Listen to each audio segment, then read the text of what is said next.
काल नसरापूर या ठिकाणी एक खूप दुर्दैवी आणि दुःखद घटना घडलेली आहे। यामध्ये एक अल्पवयीन 3.5 वर्षाची मुलीवर अत्याचार करण्यात आला आणि त्याची त्यामध्ये हत्या झाली।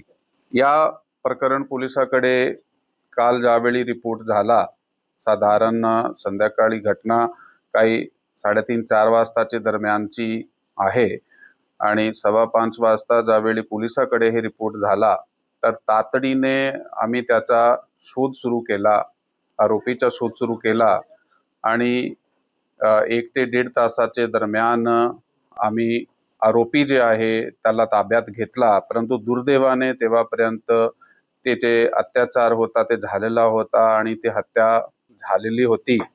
या प्रकरणामध्ये BNS कायद्याप्रमाणे 137(2), 103, 64, 74, 140(1), 140(3), पॉक्सो कलम 468(12) तहत FIR क्रमांक 169/2026 राजगड पोलीस स्टेशन या ठिकाणी दाखल करण्यात आलेली आहे। पुढील तपास जे चालू आहे, आरोपीला अटक केल्यानंतर आता पुढे तपास आमचा चालू आहे।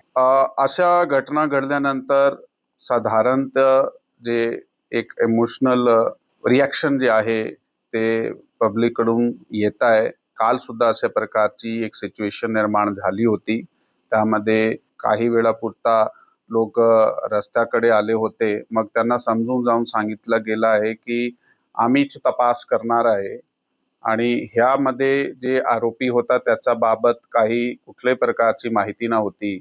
परंतु तांत्रिक आणि गोपनीय आम्ही आपले यंत्रणे वापरले तर तातडीने 1-1.5 तासामध्ये आरोपी अटक करण्यात आलेला आहे। पोलिसने ताबडतोब कारवाई केलेली आहे। आता तुम्ही आमचं सहकार्य करा। ते लोकांनी काल ऐकलाय, सहकार्य केलाय, ते शांततेने आहे, ते प्रोटेस्ट करताय, परंतु ते शांततेने आहे आणि पोलिसाच्या सहकार्य करत आहात।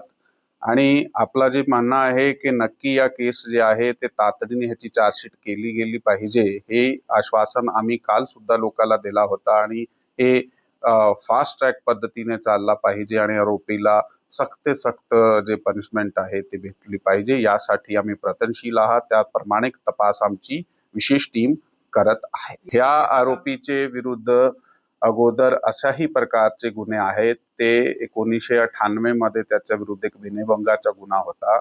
त्याच्यानंतर 2015 मध्ये त्याच्या विरुद्ध एक विनयभंग आणि पॉक्सो गुन्हा होता, ज्यामध्ये पॉक्सो आणि विनयभंगाचे कलम होते।